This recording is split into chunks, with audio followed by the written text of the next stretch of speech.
Bismillahirrahmanirrahim. Assalamualaikum warahmatullahi wabarakatuh. Sahabat muslim yang dirahmati Allah Subhanahu wa taala. Pada kesempatan kali ini saya akan membahas tentang ibadah haji tahun 2020 terancam gagal. Adakah hubungannya dengan tanda kiamat? Sebelum melanjut menonton video ini, bagi kawan-kawan yang ingin berlangganan dengan channel ini, dengan cara tekan tombol subscribe, komen, dan lonceng notifikasi agar channel ini semakin bermanfaat untuk semua orang. Menteri Haji Arab Saudi meminta umat Islam seluruh dunia untuk menunda sementara persiapan ibadah haji tahun ini. Penutupan Masjidil Haram oleh pemerintah Saudi belakangan ini sebagai langkah antisipasi penyebaran virus corona COVID-19 yang menyebabkan area sekitar Ka'bah menjadi kosong dan tak ada yang tawaf. Jika wabah akibat virus ini tak kunjung bisa ditanggulangi, kemungkinan besar pemerintah Arab Saudi akan memperpanjang masa penutupan Masjidil Haram hingga musim haji. Walhasil, tidak ada ibadah haji tahun ini. Sayangnya kondisi ini dihubung-hubungkan oleh sementara pihak dengan tanda-tanda kiamat. Salah satunya yang disebutkan dalam hadis, tidak akan terjadi kiamat sampai Baitullah tak jadi tempat berhaji.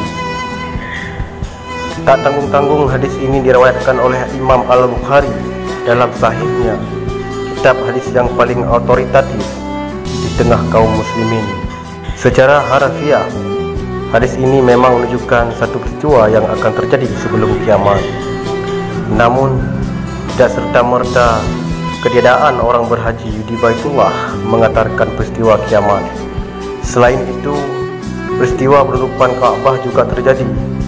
Bukan kali ini saja, dan perlu diingat bahawa sebelum menyampaikan hadis ini, Al-Bukhari menyampaikan hadis lain yang secara harfiah maknanya bertolak belakang, yaitu Baitullah benar-benar akan jadi tempat berhaji dan berumrah setelah keluarnya Ya'juj Ma'juj. Menurut Mustafa Al-Baqa, Ya'juj dan Ma'juj sendiri adalah suku bangsa yang banyak sekali warganya, aneh tingkah akhlaknya, masif keburukannya, dan kemunculannya jadi salah satu tanda kiamat kubra. Syekh Abu Muhammad Mahmud dalam Amdutul Qari Syarh Sahih Al-Bukhari menjelaskan, kedua menunjukkan adanya ibadah haji setelah keluarnya tanda-tanda kiamat, sementara hadis yang pertama menunjukkan tak ada lagi yang berhaji menjelang hari kiamat. Meski demikian, pemahaman kedua hadis ini bisa digabungkan seperti dimaknai dengan berhaji orang-orang setelah keluar Ya'juj dan Ma'juj. Tidak mesti ibadah haji menjelang kiamat dan menjadi terhalang. Terlebih disampaikan oleh Imam Al-Bukhari bahawa riwayat hadis tentang Ya'juj Ma'juj ini lebih banyak. Seperti ditandaskan oleh Syekh Abu Muhammad, Al-Baitu yuhajju illa yaumil qiyamah. Artinya, Baitullah itu jadi tempat ibadah haji hingga hari kiamat.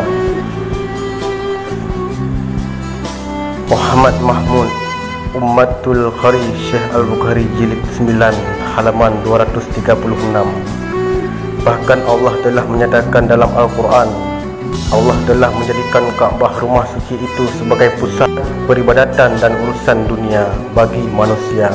Quran Surat Al-Maidah ayat 97. Ditafsirkan oleh Al-Hasan Al-Basri, manusia akan senantiasa memeluk agama Islam selama mereka masih berhaji ke Baitullah dan menghadap kiblat Ka'bah. Seandainya manusia tidak lagi berhaji ke Baitullah, niscaya Allah akan melipat langit dengan bumi alias kiamat. Sehingga seandainya hanya 1 tahun saja manusia meninggalkan Baitullah, mereka tidak dianggap binasa. Ibnu Hajar Fathul Bari jilid 3 halaman 455, justru terhentinya ibadah haji dan umrah terjadi setelah Baitullah dihancurkan oleh orang-orang berbetis kecil dari Abbas Shah. Informasi ini bersumber dari hadis Rasulullah SAW yang juga diriwayatkan oleh Al-Bukhari. Ka'bah akan dihancurkan oleh orang-orang berbetis kecil dari negeri Habasyah. Seakan-akan aku melihat seorang berkulit hitam dan berkaki bengkok mencabuti satu persatu batu Ka'bah. Lebih lanjut, hadis ini dijelaskan oleh Ibnu Hajar. Ka'bah memang akan dihancurkan oleh orang-orang berbetis kecil dari Habasyah. Namun kemudian datang seorang laki-laki warga Gatan yang akan melawan dan membinasakan mereka. Sementara orang-orang mukmin sebelum kejadian itu masih menunaikan ibadah haji, tepatnya pada zaman Nabi Isa setelah keluarnya dan binasanya Ya'juj dan Ma'juj. Kemudian datang angin yang akan mencabut ruh orang-orang mukmin, mulai dari orang-orang mukmin pasca Nabi Isa alaihissalam dan berakhir di penduduk Yaman. Lihat Ibnu Hajar Fathul Bari jilid 13 halaman 78. Pertanyaannya kemudian, bagaimana mukmin Allah membiarkan penguasa berkepala botak dan berkaki bengkok itu menghancurkan Ka'bah, sementara Ka'bah itu sendiri adalah kiblatnya kaum muslimin? Jawabannya adalah karena pada akhir zaman, tempatnya menjelang kiamat, tidak ada seorang pun di muka bumi yang menyebut asma Allah, dan kondisi manusia sudah sangat rusak sebagaimana yang telah ditegaskan dalam Sahih Muslim. Tidak akan terjadi kiamat sampai tidak ada seorang pun di muka bumi yang menyebut-nyebut asma Allah. Tidak berdiri kiamat kecuali kondisi manusia yang sudah sangat buruk. Hadis riwayat Abu Daud. Sementara dalam hadis riwayat Sa'id bin Sam'an dikatakan, setelah itu ke Baitullah tidak lagi ada yang menunaikan ibadah umrah selamanya. Namun semua peristiwa memilukan itu terjadi beberapa waktu pasca wafatnya Nabi Isa alaihissalam, sebab Rasulullah SAW telah mengisyaratkan bahawa setelah muncul Ya'juj dan Ma'juj, Baitullah masih akan dikunjung para jamaah haji. Kendati demikian, kapan pasti terjadi kiamat sesungguhnya hanya pada sisi Allah pengetahuan tentang hari kiamat. Quran Surat Luqman ayat 31 sampai 34. Wallahu a'lam. Arab meminta umat Islam tunda rencana haji tahun ini. Menteri Haji Arab Saudi pada Selasa 31 bulan 3 meminta umat Islam di seluruh dunia untuk menunda sementara rencana mereka untuk melakukan ibadah haji pada tahun ini. Permintaan mereka sampaikan terkait virus corona yang sudah menjadi pandemi. Permintaan ini juga mereka sampaikan sebelum Arab Saudi menghentikan penerbitan visa umrah. Arab Saudi sebenarnya siap melayani jamaah haji dan umrah, tetapi dalam keadaan saat ini, ketika kita berbicara tentang virus corona, kerajaan merasa terpanggil untuk melindungi kesehatan umat Islam, dan oleh karena itu kami telah meminta umat muslim di semua negara untuk menunda rencana menunaikan ibadah haji sampai situasinya jelas, kata Menteri Haji Muhammad Batin.